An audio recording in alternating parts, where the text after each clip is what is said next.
கன்னியாகுமரி மாவட்டம் குளச்சல் பேருந்து நிலையத்தில் உள்ள கோல்டு கவரிங் நகை விற்பனை கடையில் திமுக பேரூராட்சி பெண் துணைத் தலைவர் 4 பேருடன் சென்று ஊழியரின் கவனத்தை திசை திருப்பி நகைகளை திருடும் சிசிடிவி காட்சிகள் வெளியாகியுள்ளன.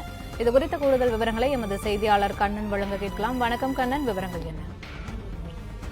வணக்கம். அதாவது கன்னியாகுமரி மாவட்டம் கண்கள் பகுதியைச் சேர்ந்தவர் சார்லின் சாம். இவர் குளச்சல் பேருந்து நிலையத்தில் உள்ள வணிக வளாகத்தில் கோல்டு கவரிங் நகை கடை நடத்தி வருகிறார். கடையில் மாடர்ன் 1 கிராம் கோல்டு கவரிங் மற்றும் 50 நகைகளை விற்பனைக்கு வைத்துள்ளார்.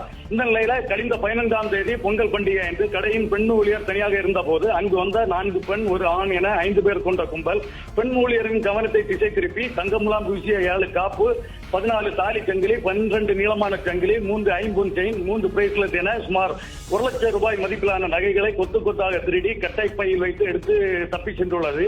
இது குறித்து சார்லின் சாம் கொடுத்த புகாரின் அடிப்படையில் வழக்கு பதிவு செய்த குளச்சல் போலீசார் சிசிடிவி காட்சிகளின் அடிப்படையில் திருட்டில் ஈடுபட்ட திமுகவை சேர்ந்த புத்தளம் பேரூராட்சி பெண் துணைத் தலைவர் பால் தங்கம், அவரது டிரைவர் உட்பட 4 பேரை கைது செய்தனர். மேலும் தலைமறைவாக இருக்கும் ஒரு பெண்ணை தேடி வரும் நிலையில திமுகவை சேர்ந்த பேரூராட்சி துணைத் தலைவர் கும்பலாக சென்று நகை திருட்டில் ஈடுபடும் சிசிடிவி காட்சிகளும் தற்போது வெளியாகி பரபரப்பை ஏற்படுத்தியுள்ளது.